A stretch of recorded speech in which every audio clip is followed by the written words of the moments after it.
So thanks everybody for joining us again for another Get in the Groove workshop. This is part 2 of our email marketing workshop.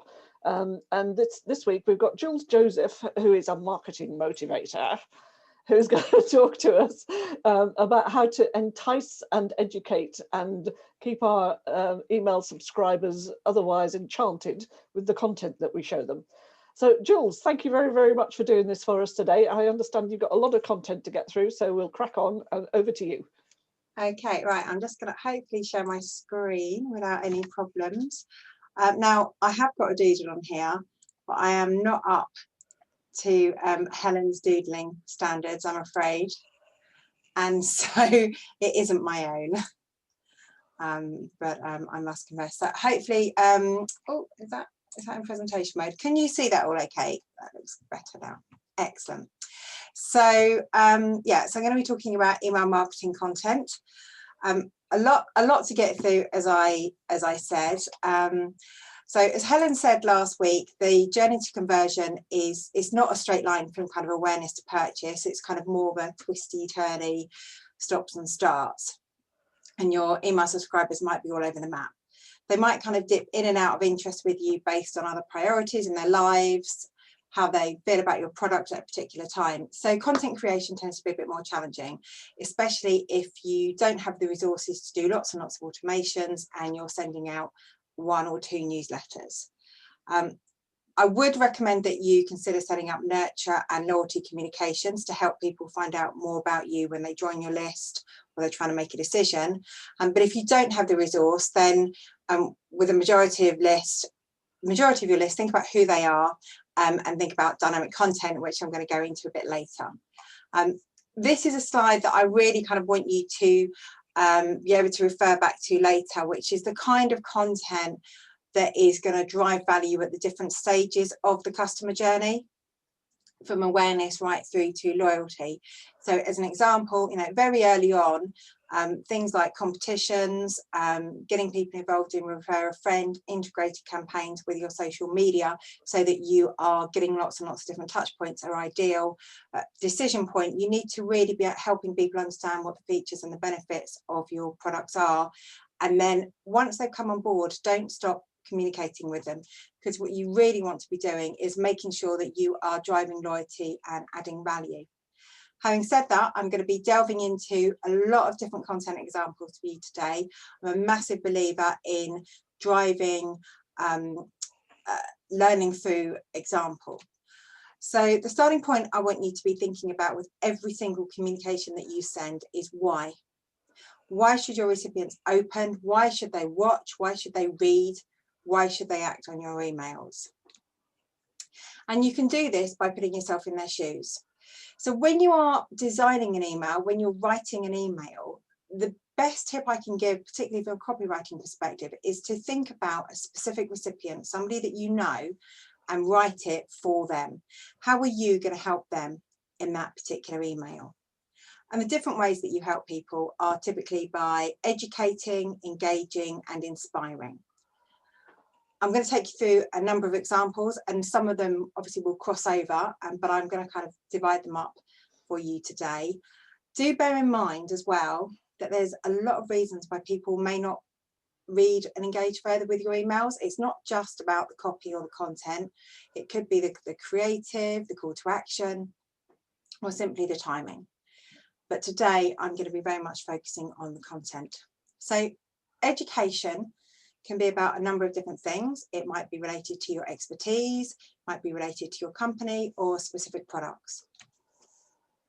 So these are videos from a IT security business, and he does put them into his emails, but I wanted to kind of show the videos on their own as well. They get shared not just in email, but he shares them all over social media. What's really interesting about this is they are really short videos. Some of them are only a couple of minutes long, but they are all super, super helpful. They're engaging, they're enlightening.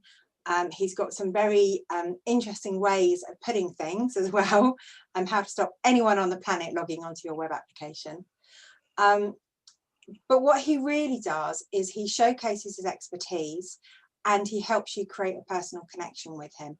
And that's really key. So as you're looking to educate people, a lot of the people on here are, you know, kind of solopreneurs.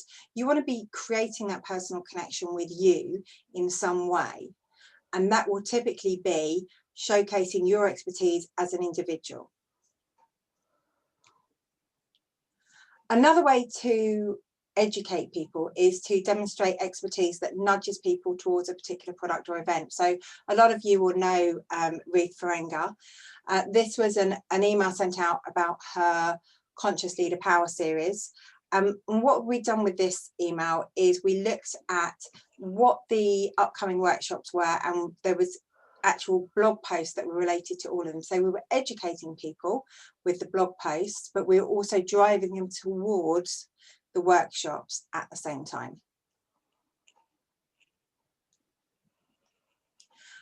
Another example here is from Kew Gardens. Now, Kew actually won an email marketing award recently at the Dotties.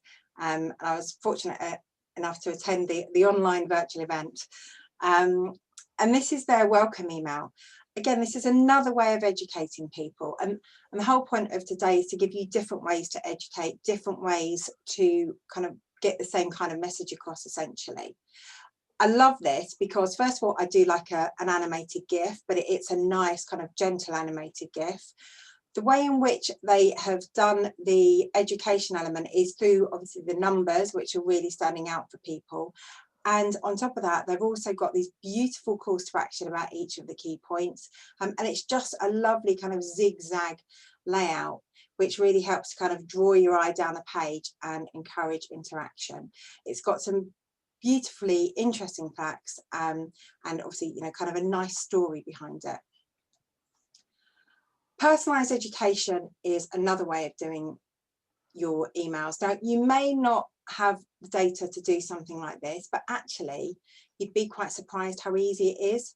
There's nothing more personal to your customers than their own story, and finding ways to use their data and, you know, their interactions with you to create a connection is a really powerful way to remind them of old memories in the case of EasyJet, but also just kind of deepen your relationship with them. It's using their own story.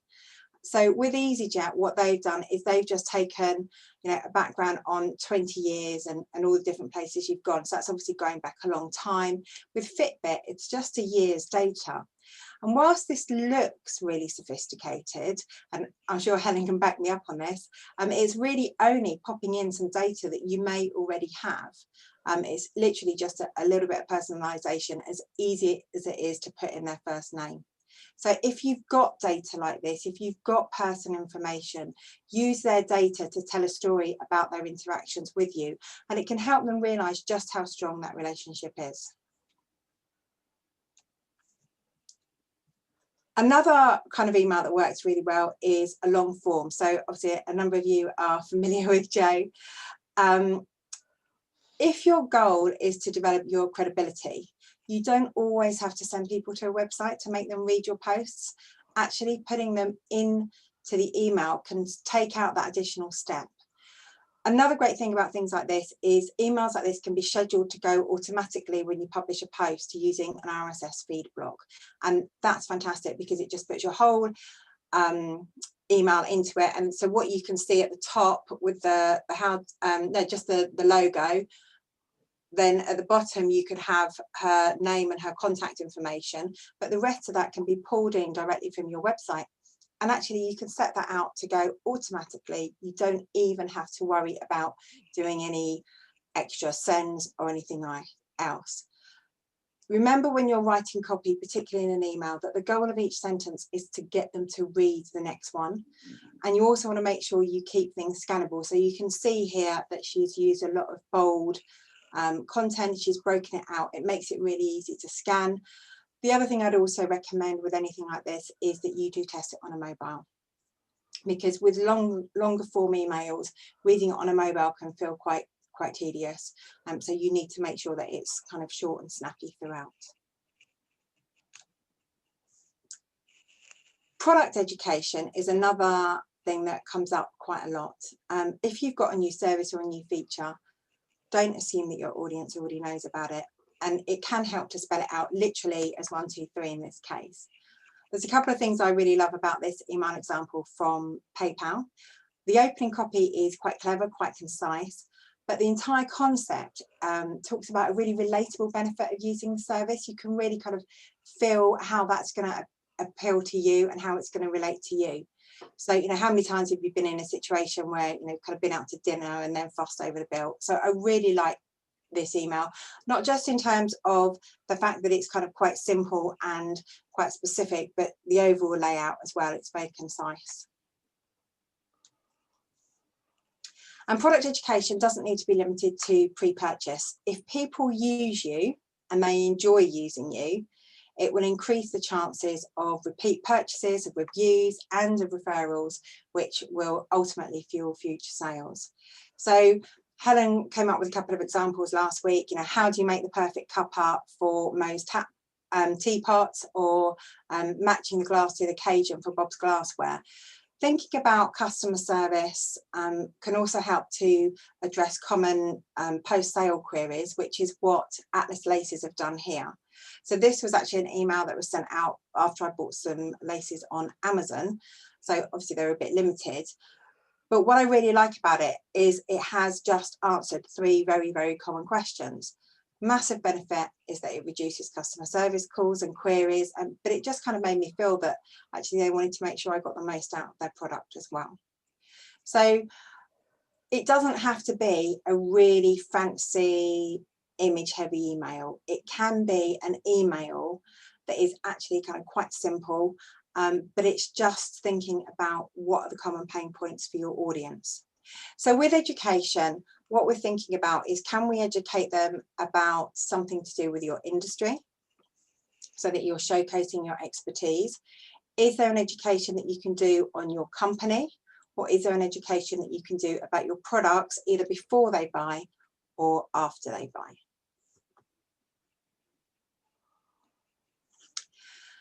So I want to talk about engagement. So engagement is about encouraging interaction and responsiveness. The earlier on in the relationship you can do this, the better, because it can also help with deliverability. So one of the ways that Google will decide whether it's going to send your email into the inbox or into spam is by looking at the different kinds of interactions that are going on. So as an example, if I get an email and Helen gets an email, and I interact with that email and Helen doesn't, that's kind of a plus point for my interaction with that organisation. That might go on, say, over half a dozen emails. I've opened most of them, Helen's only opened one. The next email that comes out for Helen, because she's only opened one, may actually go into the spam folder, whereas for me, because I've been interacting with it, I will get that, continue to get that. It may not be in my primary inbox, it might be in my promotions tab in Gmail as an example. So it's really important to encourage people to interact with your emails, and ideally to do that from the start. So as an example, I think actually this was one that you get as well, Anne, Tech Brew. A great time to encourage interaction is straight after sign up. So I consider a welcome email an absolute must for anybody who joins your list. Recipients are engaged with you and they're keen to interact, so you want to help them to do this. You can offer a freebie or a discount, or like Tech Brew have done here, encourage recipients to add you to their address book, or instruct them how to get into your primary inbox. So this is a really good way to encourage deliverability moving forward. Somebody else that does a really good welcome email is Joe Glover. He really knows how to deliver value from the outset, giving that personal touch with the video. But another big another big advantage of this is the number of ways that you can engage with the kind of content, whether it is, you know, a content, a podcast, or event. There's so many different options here. Again, it's quite a straightforward email, but very, very bold calls to action. And it is worth kind of thinking at how they stand out. And even if you don't watch the video, your eyes will naturally drop down to where those calls to action are. And when you're designing your emails, you want to think about how can you help people drop down to the call to action. Surveys are a fantastic way to get feedback from recipients. This was a product survey which happened to be incentivised with a free bottle of wine with their next order. And with MailerLite, which I know quite a few of you use, you can actually put a simple survey block into the email directly. So that means that you're not asking recipients to click and go somewhere else. It's really easy for you to kind of just pop it into the email, get them to answer 3 or 4 questions. It can literally take a minute. Some really nice ways of doing it within MailerLite, but there's all sorts of other options as well. And then the people who do answer, you can then start to use the information they're giving you to send them different kinds of emails to segment them for kind of product promotions, that kind of thing. But surveys can also be a lot of fun. So there's a lot going on this slide, I know. Gamification is quite a big trend with emails at the moment. It has been going on for a few years now. And actually, I think I mentioned it in the Smart Insights report last year. Engaging content like this might not drive a sale immediately, but what it does is it really helps to deepen relationships and create a positive brand impression. So the one on the left-hand side at the bottom is just a fun Halloween quiz from Trendy Minds. A little bit of fun. Obviously, you're going through to their website to get your result, but very, very simple, very easy to do. The one at the top, the Hello Black Friday, this is a really, if you're wanting to give away an offer of any kind, this kind of find out what offer you've got is becoming increasingly common. I mean, I did it about 15 years ago with one of my companies, but it's becoming, quite commonplace now. And obviously, scratch card is one way of doing it. I like the Birchbox one where they're using these little games. And whilst, again, this might look quite complicated, you can get free gift makers on Chrome, or you can, work with graphic designers who can do these for you, and they don't have to be particularly expensive. So this kind of stuff can be done at a really good kind of price, and actually it's incredibly effective to put in a very simple animated GIF or a survey. Incorporating interactive content into your email marketing efforts is a really good way to add value to your audience and to drive engagement. And for small businesses, it can certainly help put you ahead of the game. Sharing stories is another great way to engage recipients. So what information can you share that goes on behind the scenes of your business? Can you show what your company's life is like outside promotions and marketing? Telling them a story, but not really trying to sell them anything. For this purpose, an interview with yourself or team members or anybody else really related to your brand can be quite a refreshing break from your email marketing routine. So we've got here a couple of examples. Meanders is obviously telling you just about their own story and how they make the products. With Chubbies, they use storytelling to share 5 interviews with ordinary men who had once modelled for them.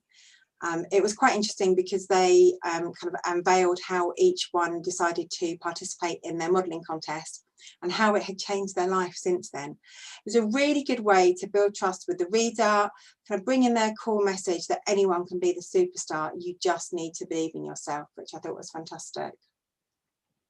And talking of stories, who more appropriate to follow with than Rachel and the Story Cave? So I've put this in there because timing is so important with your emails. It's a key part of email delivery, and often we try to get people to book in a way in advance for events, but sometimes a last minute email can really drive fantastic results. This is a really lovely email because it's quite persuasive copy, as you'd expect from Rachel. Very lovely kind of informal tone, but it's not image heavy. It's text centric. It's really easy to flow, very simple call to action. Calls to action, in order to stand out, they don't have to be great big bright bold buttons. You can use the way Rachel's done here, where you're using a slightly different colour. That can be just as effective when it comes to driving responses and helping people find what they need to do.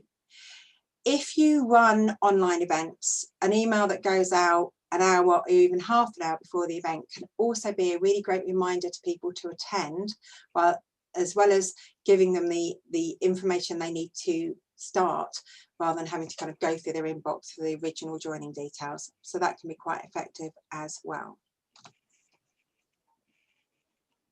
Again, talking about tone of voice, your tone of voice is really important in the emails that you send out.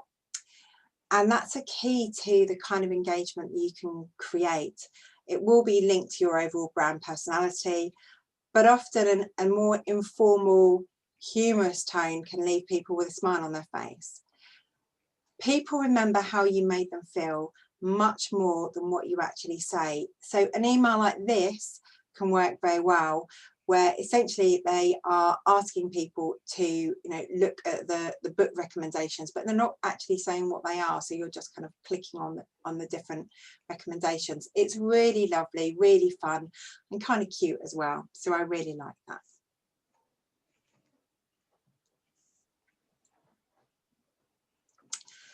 Helen spoke about segmentation last week, and it's really important, if you want to deliver value, that you find a way to segment your audience. You can do that on sign up, as I'm sure you're aware, but you can also do that through the kind of communications that you send out. You can get the audience to segment themselves by asking a question and then adding recipients who click that link into a specific group. So I do this in quite a number of welcome emails for my clients. But I really like the way Costa have done that here with the different kinds of coffee. And again, quite a straightforward email to put together. On a mobile, it would kind of shrink to one column. My issue with this is that I've probably about 3 kinds of coffee. But I really like the way in which they make it very personal to you.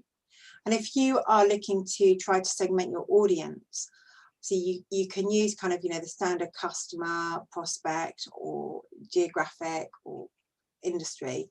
But this is another way of segmenting an audience by their lifestyle in a way that you can really start to produce content that really relates to them. The other examples I've got here are from Office and Clerks. And they are tackling the same problem in 2 different ways. Essentially, they're trying to work out if you're a man or a woman and what kind of shoes you are going to be wanting to buy. So with Office, they've simply said, have we got it right? Whereas with Clerks, they are asking you to go to a preference centre. A preference centre is a really good way to get more information from people so that you can segment your audience moving forward. Again, you could do that through a questionnaire within the email itself, or you can do that by sending them to a separate landing page. Most email service providers will have a preference centre set up anyway. I highly recommend that you do it, both in terms of helping people update their preferences on the kind of emails they want. But if you send a lot of emails, consider letting people choose which emails they want from you as well.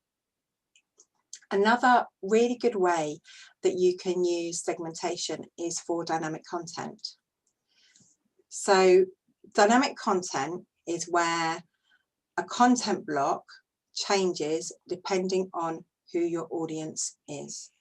So this is an example from Talent Keeper Specialists. The blue box has 3 different content blocks in it. And the content that they actually get is based on what they click on sign up. So this is their welcome email. We've actually got a welcome series that has different content blocks in it.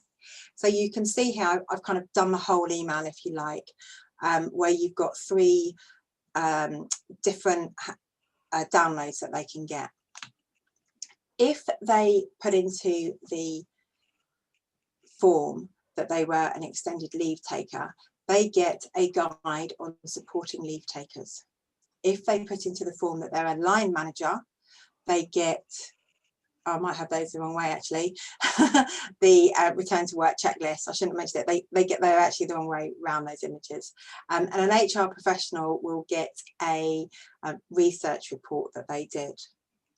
But of course, somebody might be both a line manager and an extended leave taker. For those individuals, it's really important that the email is set up in a way that they're getting both kinds of content. So dynamic content is something that can be really, really powerful. It's actually really easy to do in MailerLite, a little bit harder in MailChimp, but it enables you to send out one email where actually you're varying parts of the content for prospects or customers. So you might want to send an email out where, if you know somebody's a customer, they are getting either a loyalty offer, or it might be a request for a testimonial. Whereas if somebody is a prospect, you're giving them a first purchase offer. And there's nothing more frustrating than kind of going and buying something and then getting an offer. So that kind of segmentation is quite key. Other typical uses of dynamic content also include, one I did years ago, is different kinds of images for men and women. Now, many years ago, I worked with Littlewood Shop Direct Group, and we tried dynamic content, and we tested sending out a pink image for women, a blue image for men versus a green image. And it was a birthday email, and I think it was the candle, actually, it was on cake. It was a birthday email. Everything else about the email is exactly the same. And I'd said, oh, it's fine, we can just send one email out because the offer's the same. It's not going to matter what else is there. Oh, how wrong I was. It turns out that women much prefer a pink candle on their cake to a green one. Men aren't so bothered, but women are quite specific. So if you are doing dynamic content, or if you're doing any kind of testing like that, I also recommend that you think about what is really going to work for your audience. And I've got some slides on testing at the end. But yeah, do always test things like this, because when you're doing something like that, the results can be quite surprising. So email inspiration is about filling your recipients with the urge to do or feel something. So this might include humor, it might include motivational emails, or it might be as simple as animated GIFs that make them smile because they feel good. So I'm going to give this one a couple of seconds for you to, particularly the one on the right.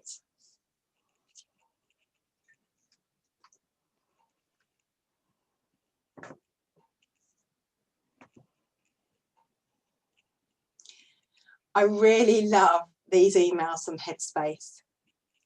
Instead of telling people something, is there a way that you can really illustrate your point? So clever, and just kind of really unusual gifts, not complex emails, kind of go quite well with Headspace themselves. Video and email could be really effective anyway, but animated GIFs are also just a really nice way of grabbing people's attention. I've seen that Headspace, most of you know that Headspace is a meditation app. But yeah, they could have kind of gone on to a myriad of benefits in these emails. And I've got another email about sleep from Pucker that has got tons and tons of benefits, kind of almost just as much value, but in another way. But they've really gone for a really simple way to illustrate their points. So when it comes to sending out content, how can you illustrate the point you're trying to make? Another great way to inspire people is with some imagery, and Karen does some really lovely emails filled with really inspiring images. It's really great for people who are scrolling through. And so I've put here on the right hand side is kind of the whole email, and then I've gone down so you can see how it goes through. But I really like these emails because they're really easy just to kind of make you feel good. They're not necessarily particularly salesy, but they do have a wonderful selection of absolutely beautiful images every single time.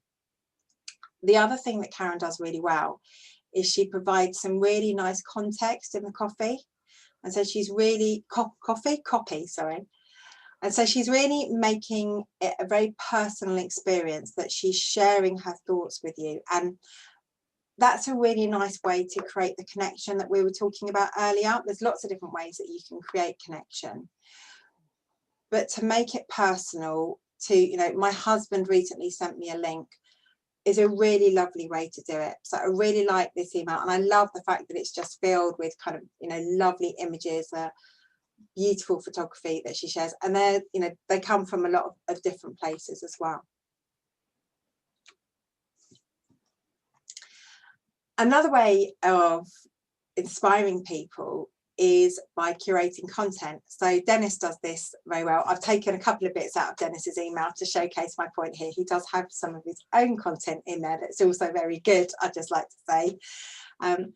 But what Dennis has done here is he puts in some recommended reading and some podcast recommendations. And sometimes it's really hard to come up for your own content, and you feel you've got to create stuff over and over again, but you don't. Curated content is really popular, and there are some emails that's all they do is curate content, and it's a really good way of sharing your thoughts, getting people interested in what you do without having to spend too long creating that content yourself. So I really like this. It's also another really nice way of showcasing other businesses that you really like. So actually, one of my clients is a financial advisor, and I actually put links to some of Dennis's content into the financial advisor's email, because whilst what they are not targeting they're targeting the same audience with different products, there is a definite kind of synergy, very corporate word, between the communications that were going out. So I was able to share Dennis's content within the financial advisor's email. So it was curating content, but I was curating Dennis's, whereas here he is curating somebody else's. Another way of making recipients feel good, inspiring them, is giving them something they're not expecting. So, and again, you know, I like to put in emails that aren't just all beautifully created, because sometimes it's about the message that's really important. It doesn't have to be all about the imagery. So this was an email that Delta sent out to a friend of mine, and he'd had some big issues trying to get home. I think it was trying to get to a meeting. Anyway, and actually what was really good about it is they just kind of said, you know, it's fine. We appreciate it. This isn't the experience that you wanted or that we wanted to give you, but here's some bonus miles. And it's really nice to give people a surprise gift that they're not expecting and turn a negative experience into a positive one.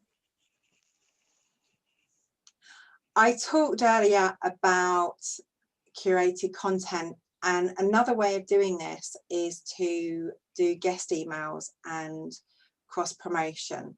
So I happen to get the emails from both Hotel Chocolat and Birchbox.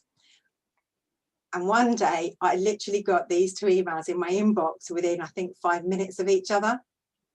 So I had an email from Birchbox promoting Hotel Chocolat, which was the one on the left actually, and that was about the voucher. And then I had an email from Hotel Chocolat giving me a discount on Birchbox. It's really easy way to grow your list, but also to put some extra content into your own emails is using cross promotion or guest blogs. So guest blogs are really nice because you can put somebody else's content into your email and also onto your website. So another great way of generating content without it being too hard work. One of my favourite emailers, and has been for years, is JetBlue. They have a really cheeky marketing style in every campaign that they send. They humorously engage their customers. This is no exception. So this is an email sent out. It's a year since whoever it is has signed up. And I don't know how well you can all see this, but it says, now, we've been emailing for 365 days now, huge, right? We've made great memories together. Remember the time you opened our sale email and giggled at our travel puns? It goes on to talk about, you know, how they lovingly emailed me first. Not going to talk about the time I deleted them. Then they talk about the 1 year mile high stone. They're talking about, you know, planning a future fun date to celebrate, you know, beach, mountains, and we'll be there. But then this is where it gets really clever. They start talking about the traditional first anniversary gift is paper. Hello, plane ticket. But since you did forget it was our anniversary, this trip's on you. But don't worry, we'll get the snacks. That is beautiful copywriting. But what I really like about it is the way they kind of, you know, they draw you in with some really engaging content. But then by talking about the plane ticket, they're obviously encouraging you to get a call to action and go and buy a ticket. But then they reiterate that we'll get the snacks because they provide free snacks on all of their airlines. So really, really clever email. But what's also important about this is it's about celebrating a 1 year together. And that's quite important because when you are talking to recipients, and particularly with your customers, it's very easy to kind of just let things kind of keep ticking over. But actually, can you find a way of saying to them, hey, you know, I've been emailing you for a year, give them some kind of special gift. You know, you don't have to do it where you're persuading them to give you the gift. So think about what kind of ways you can really celebrate something with your audience, with your customers. And it might be an anniversary, it might be you bought 10 products from us, all sorts of ways that you can really start to add value.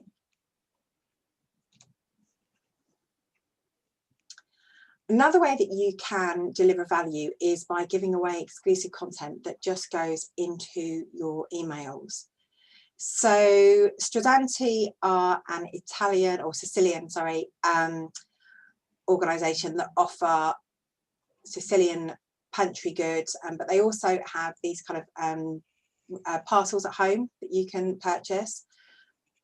One of the things that they do a lot is they give away a lot of recipes for their customers. Brilliant way of doing things. But often with content, we tend to pop it in once and then we tend to forget about it. So what they decided to do was give away recipes that they'd used before, because they don't get old, let's face it, we don't really change the way that we consume our food. So a recipe even that they shared 6 weeks ago is still going to be quite popular. But then they made it personal because Strazanti is run by 3 sisters, so they talked about it, Amelia, Sophia and Nina's favourite recipes. So they took previous content, reshared it, they gave it away exclusively to people on their newsletter list, and they made it personal. And this is one of the highest open rates of all their newsletters. Thank you to Berenice for this email, and I really like this on 2 counts. Firstly, anything that gives back is a good thing in my opinion, but it's also a really good example of an email partnership. It's nicely laid out, it's easy to scan, it's got some brilliant books on it. A positive message is really good at this time of year. And what you can see here is that they've used bold within the copy itself to really kind of draw certain things out to give you some really good ideas on, you know, on what the content is going to be about. You know, the neighbourly is actually what stands out to me more than the penguin, but they've also got a really nice call to action there. So I really like this email. It's just a really nice way of giving something back. So again, I say to you, what can you do that is gonna kind of, you know, give back to the community? Macmullen Brewery, they sent out a really good email around lockdown, kind of reassuring us that, you know, the staff were being paid, they were distributing fresh food amongst key workers, and that they were going to still honour things like birthday vouchers and that kind of stuff. So yeah. Okay, I've finished with some of the email examples now. Just a couple of other things I wanted to cover before I take some questions, and I've got a couple of slides on testing at the end. So the first thing is to think about your subject lines, because when it comes to your email content, a lot of people focus on their email content, but they don't really think about the subject line that often goes in. Oops, sorry about that, it's my alarm. They think about the subject line much more as an afterthought, when actually what you really want to be doing is giving that a little bit more of attention, because no matter how much time you have spent on your email, you can spend 2 or 3 hours on your email. If you then spend 2 or 3 seconds on your subject line and it's not driving opens, all that time is wasted. So it's really important to think about the subject lines that you're using. And there's a methodology called the curve methodology, which was created by Alex, somebody or other. And the idea is that you should have 2 out of these 5 elements in your subject line. So we have curiosity, obviously making somebody wonder something, urgency, that's some kind of timeliness, relevance, so making sure it is relevant to them, the value that you're delivering, or some kind of emotion. And remember, emotion can be positive, but it can also be negative. If you think back to those West Tech emails, he often preys on fear because it's much more relevant to his business. So that said, here's a few of my favourite subject lines. So the storage shapes your life came from Muji Mayo. I thought that was quite clever. The Mano did the sales on thingamybobs that go glug glug, which I thought was just a really, that actually is the kind of thing I could see imagine Anne sending out, because I think it would make people giggle. Your shopping cart has abandonment issues, again, really clever. Girlfriend Collective are American company who now deliver over here actually. They make underwear out of like recycled rubbish basically. So they've got like a crop top that is made out, I think it's like 11 plastic bottles and stuff like this. So an amazing ethical company. They also always use real women as their models, just brilliant. So I loved this subject line. We want your old underwear, not in a creepy way, which I thought was quite good. I liked the achieve your goals with new job opportunities from Hayes, very clever. And obviously Halo, is it me you're looking for, just had to be done with a name like that. The colour of the year, I think was coral pink when this email went out. But again, that's a really good example of curiosity. The one about where to drink beer right now that came out on a Wednesday at 6:45 p.m. by, I think it was the E to Boston. It's probably one of my favourite subject lines of all time, because when people ask me how to make a subject line relevant, that's how you make a subject line relevant. I think the kitchen space one was IKEA, your prescription is expiring. Again, that's kind of got that urgency, but it's also got that relevance in there. I think they also did the pairs nicely with spreadsheets one. Licking your phone never tasted so good. That came out from Open Table. To this day, I don't know what it was about, but I think I would probably have opened the email. And check out my new man cave pics. Again, that was Digital Marketer. And I like the way they've kind of put pics in the brackets there.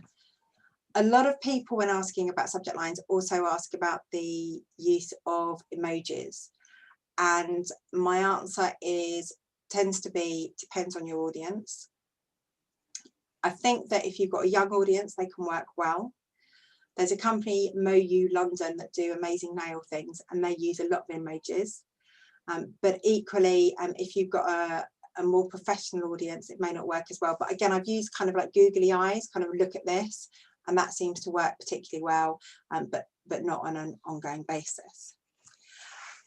The other thing I wanted to talk about when it came very quickly to images, and I don't know how many of you have seen this before, and I could go on for ages talking about imagery, but this was just a really quick slide that I wanted to show you. A lot of people talk about using people in their images, and faces of babies and pretty women tend to draw the longest gazes from all visitors if you ever do any kind of heat mapping. But from a marketing standpoint, this particular image isn't good enough because the copy isn't commanding enough attention. So if you look at the browsing patterns on this, now if we then change the image of the baby so it's facing the text, you can see that the user is again focused on the baby's face, but directly following the baby's line of sight to the headline and the opening copy. So, you know, the area of text that was the baby's chin is kind of pointing to towards read more.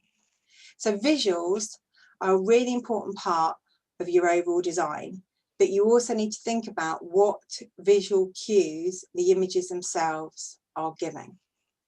And that's a whole other game, but you know, images are really important within emails, but you have got to think about how they're working. So I have got some more slides on testing, but I just wanted to check if there are any questions at the moment. Everybody's really quiet.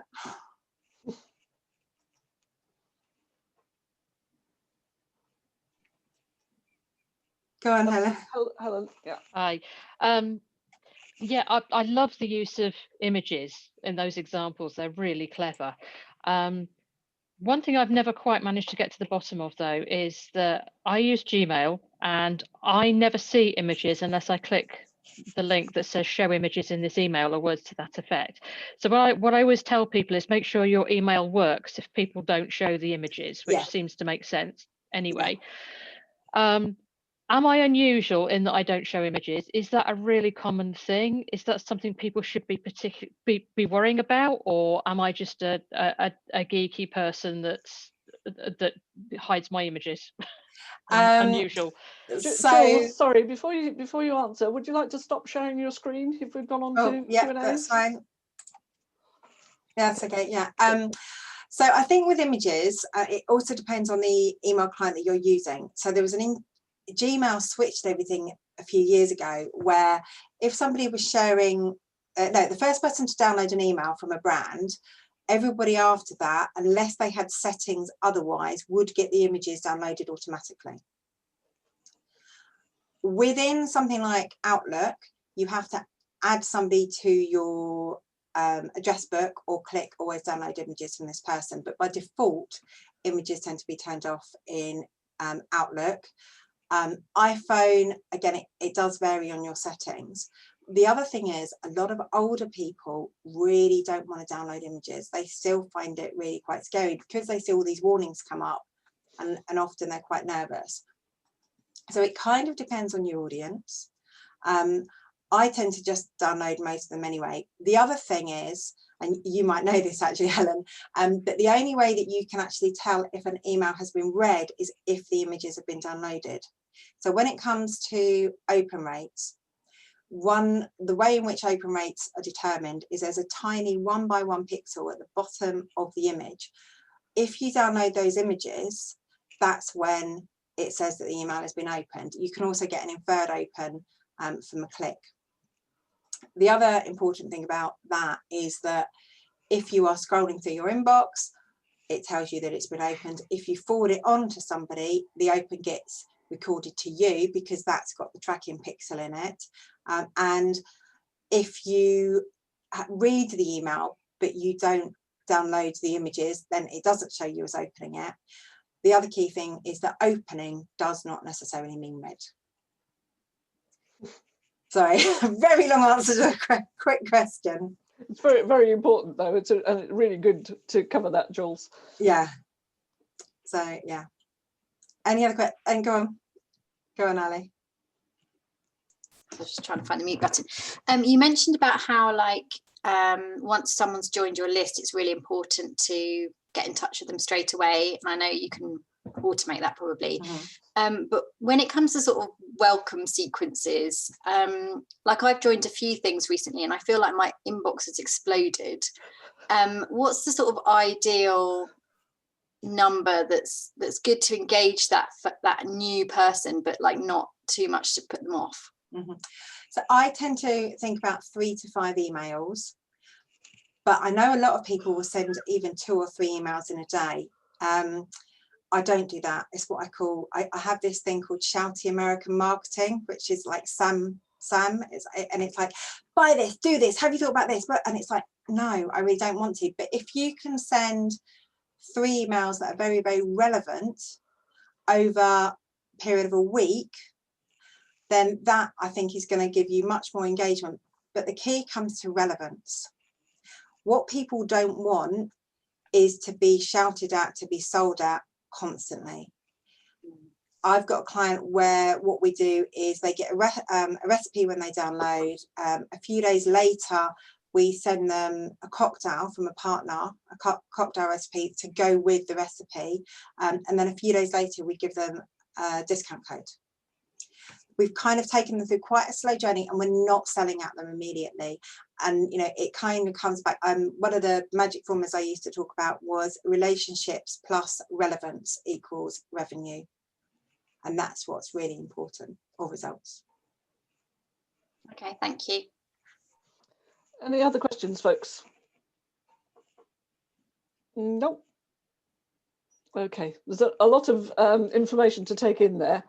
And I guess a lot of it will depend on, you know, who you're sending emails to and the kind of mostly services that that folk on this call will be selling rather than products. It's a whole other area when you get into product, isn't it, Jules? It is. I do think there are a lot of crossovers. People tend to treat them very, very differently, and they are very different, but there's an awful lot of lessons that can be learned from product selling for service selling as well. It's things like, instead of giving somebody a free offer or a discounted offer, give them a free consultation.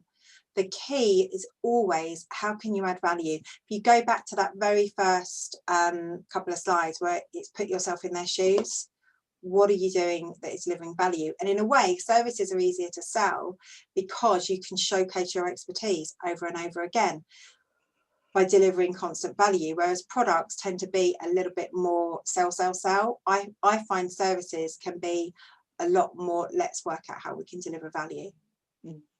Yeah, really good point. Yes, you're not limited there, are you, with the content that you can create? No. Yeah, okay, great stuff. So any last comments or questions before we say thanks to Jules? No? Okay. That was useful. lots of clapping going on there. Yes. So Jules, thank you very much. That was excellent. And I think you're going to put a link in the recording where people can download the slides and have a good look at them at their leisure. Yeah, and there'll be some testing slides at the end of that as well. Just some tests that have been done that are quite interesting results. Okay, fantastic. So we'll get all that set up so that people can have a look at it, have a look at the recording, and then go through things again. So yeah, thank you all for joining us, and thanks again to Jules for taking part in this and gathering all that fantastic information. And we'll see you all again soon. Thank you. Thank you.